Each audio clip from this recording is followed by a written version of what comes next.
വെള്ളാപ്പള്ളിയെ പിന്തുണയ്ക്കുന്ന യു.ഡി.എഫ് നേതാക്കൾക്കെതിരെ വിമർശനമുയർത്തി പ്രതിപക്ഷ നേതാവ് പിണറായി വിജയൻ. തെരഞ്ഞെടുപ്പ് കാലത്ത് ശത്രുവായി പ്രഖ്യാപിച്ച വെള്ളാപ്പള്ളി ഇപ്പോൾ സ്വീകാര്യനായത് എങ്ങനെയെന്ന് മുഖ്യമന്ത്രി വി.ഡി. സതീശൻ വിശദീകരിക്കണമെന്നും പിണറായി വിജയൻ. നിലപാടുകളിൽ തകിടം മറിയുന്ന സർക്കാർ നീക്കങ്ങൾക്കെതിരെ മുസ്ലിം ലീഗിലും പ്രതിഷേധം.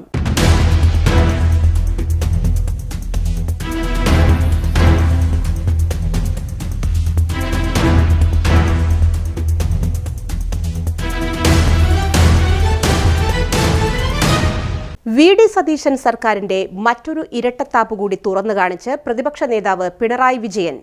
എസ്.എൻ.ഡി.പി യോഗം ജനറൽ സെക്രട്ടറി വെള്ളാപ്പള്ളി നടേശനെക്കുറിച്ച് രൂക്ഷ വിമർശനങ്ങളാണ് അന്നത്തെ പ്രതിപക്ഷ നേതാവായിരുന്ന വി.ഡി. സതീശനും മറ്റ് യു.ഡി.എഫ് നേതാക്കളും കഴിഞ്ഞ തെരഞ്ഞെടുപ്പ് കാലത്ത് ഉയർത്തിയിരുന്നത്. മുസ്ലിം സമുദായത്തിന്റെ ശത്രുവാണ് വെള്ളാപ്പള്ളി എന്നും സമൂഹത്തിൽ മതവൈരവും ഛിദ്രതയും സൃഷ്ടിക്കുന്ന നേതാവാണ് വെള്ളാപ്പള്ളി എന്നായിരുന്നു യു.ഡി.എഫിന്റെ പ്രചരണം. ആഗോള അയ്യപ്പ സംഗമത്തിലെത്തിയ വെള്ളാപ്പള്ളി മുഖ്യമന്ത്രി പിണറായിയുടെ കാറിൽ കയറിയതിനെയും രൂക്ഷ ഭാഷയിലാണവർ വിമർശിച്ചത്. എന്നാൽ അധികാരത്തിലേറിയതു മുതൽ വെള്ളാപ്പള്ളിയെ സ്തുതിക്കുന്ന സമീപനമാണ് യു.ഡി.എഫ് നേതാക്കൾ പുലർത്തിയത്. മാത്രവുമല്ല, വെള്ളാപ്പള്ളി നടേശന്റെ അനുഗ്രഹം വാങ്ങാൻ യു.ഡി.എഫ് എം.എൽ.എമാർ വരിനിൽക്കുന്ന കാഴ്ചയും കേരളത്തിന് കാണേണ്ടതായി വന്നു. യു.ഡി.എഫ് സർക്കാരിന്റെ ഈ വിധം ഇരട്ടത്താപ്പ് തുറന്നുകാട്ടിയാണ് പ്രതിപക്ഷ നേതാവ് പിണറായി വിജയൻ ഇപ്പോൾ രംഗത്ത് വന്നത്. വാഗ്ദാനം മറന്ന് യു.ഡി.എഫ് തുടക്കം എന്ന ദേശാഭിമാനിയിലെ ലേഖനത്തിലൂടെയാണ് പിണറായി വിജയൻ വി.ഡി. സതീശൻ സർക്കാരിന്റെ നിലപാടുകളെ കടന്നാക്രമിച്ചിരിക്കുന്നത്. അധികാരത്തിൽ വന്നാൽ പി.എം. ശ്രീ പദ്ധതി നടപ്പിലാക്കാതെ കടലിലെറിയുമെന്ന് പ്രസംഗിച്ച ശേഷം ഇപ്പോൾ അത് നടപ്പാക്കാൻ സമ്മതിച്ചിരിക്കുകയാണ് സതീശൻ സർക്കാർ.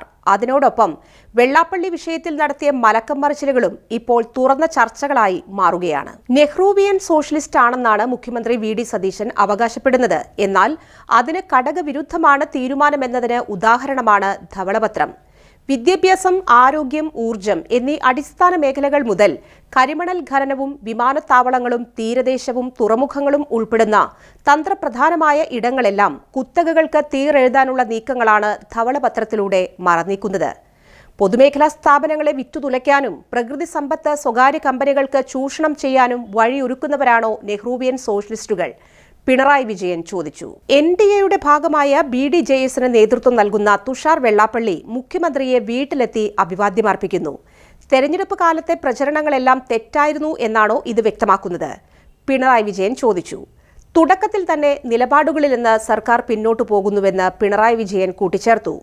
സത്യപ്രതിജ്ഞാ ചടങ്ങ് പൂർണ്ണമായും സംഘപരിവാറിന് വഴങ്ങിക്കൊടുക്കുന്ന ഒന്നാക്കി മാറ്റിയെന്നും മതനിരപേക്ഷ ജനാധിപത്യത്തിന് മുറിവേൽപ്പിച്ച നടപടി സംഘപരിവാർ നേട്ടമായി ആഘോഷിച്ചെന്നും പിണറായി വിജയൻ പറഞ്ഞു. ഗവർണർമാരെ ഉപയോഗിച്ച് സർവകലാശാലകൾ വരുതിയിലാക്കാനുള്ള കേന്ദ്ര ശ്രമങ്ങൾക്കെതിരെ എൽ.ഡി.എഫ് സർക്കാർ ഉയർത്തിയ പ്രതിരോധങ്ങൾ തുടക്കത്തിൽ തന്നെ ഈ സർക്കാർ തകർത്തെന്നും വിമർശനമുണ്ട്. ആർ.എസ്.എസ് പരിപാടിയിൽ 3 വി.സിമാർ പങ്കെടുത്തതിൽ സർക്കാർ മൗനം വെടിഞ്ഞത് പ്രതിപക്ഷത്തിന്റെയും മാധ്യമങ്ങളുടെയും ജനാധിപത്യ വിശ്വാസികളുടെയും പ്രതിഷേധത്തിനൊടുവിലാണെന്ന് അദ്ദേഹം കൂട്ടിച്ചേർത്തു. പി.എം. ശ്രീ വിഷയത്തിൽ വലിയ കോലാഹലമാണ് യു.ഡി.എഫ് നടത്തിയത്. എൽ.ഡി.എഫ് ആദ്യം MOU ഒപ്പിട്ടിരുന്നുവെങ്കിലും പിന്നീട് നിർത്തിവെക്കാൻ തീരുമാനിച്ചു. രേഖാമൂലം തന്നെ കേന്ദ്രത്തിന് കത്തയച്ച് പദ്ധതി നടപ്പാക്കാൻ സാധിക്കില്ലെന്ന് വ്യക്തമാക്കി. എന്നാൽ എൽ.ഡി.എഫ് സർക്കാർ ഒപ്പിട്ടതിനാൽ പദ്ധതി നടപ്പാക്കാതെ പറ്റില്ലെന്ന വാദമാണ് ഇപ്പോൾ ഉയർത്തുന്നത്. നെഹ്റൂവിയൻ സോഷ്യലിസം അല്ല നടപ്പിലാക്കാൻ പോകുന്നത്. വലതുപക്ഷ കോർപ്പറേറ്റ് ദാസ്യമാണ് യു.ഡി.എഫ് നടപ്പാക്കുന്നത്. യു.ഡി.എഫ് വാഗ്ദാനങ്ങളെല്ലാം കേവലം വോട്ട് തട്ടാനുള്ള തന്ത്രങ്ങളായിരുന്നുവെന്ന് ജനം തിരിച്ചറിഞ്ഞു തുടങ്ങി.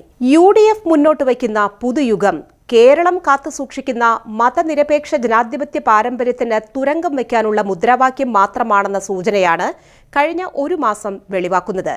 പിണറായി വിജയൻ ലേഖനത്തിൽ പറയുന്നു. പ്രതിപക്ഷത്തിരിക്കുമ്പോൾ പറയുന്ന പല കാര്യങ്ങളും ഭരണകക്ഷിയാകുമ്പോൾ ആവർത്തിക്കാൻ കഴിയില്ലെന്ന വ്യക്തതയില്ലാത്ത നിലപാടാണ് യു.ഡി.എഫ് നേതാക്കൾ ഇപ്പോൾ ആവർത്തിക്കുന്നത്. ഫലത്തിൽ ഇപ്പോൾ വെട്ടിലായത് മുസ്ലിം ലീഗ് നേതൃത്വമാണ്. കാരണം പി.എം. ശ്രീ പദ്ധതിയെയും വെള്ളാപ്പള്ളിയെയും അത്യധികം കടന്നാക്രമിച്ചത് ലീഗ് നേതാക്കളാണ്. അവരിൽ പലരും ഇപ്പോൾ മന്ത്രിമാരുമാണ്. യു.ഡി.എഫ് നിലപാടുകളിൽ വിശ്വസിച്ച് വോട്ട് ചെയ്തവർ ഉയർത്തുന്ന ചോദ്യങ്ങൾക്ക് മറുപടി നൽകാതെ ഒഴിഞ്ഞുമാറുകയാണ് യു.ഡി.എഫ് നേതാക്കൾ. അധികാരം ഉറപ്പിക്കാനായി നിലപാടുകളിൽ വെള്ളം ചേർക്കുന്ന നേതാക്കളുടെ സമീപനങ്ങൾക്കെതിരെ യു.ഡി.എഫ് പ്രവർത്തകർക്കിടയിലും കടുത്ത പ്രതിഷേധമാണ് ഇപ്പോൾ ഇരമ്പുന്നത്.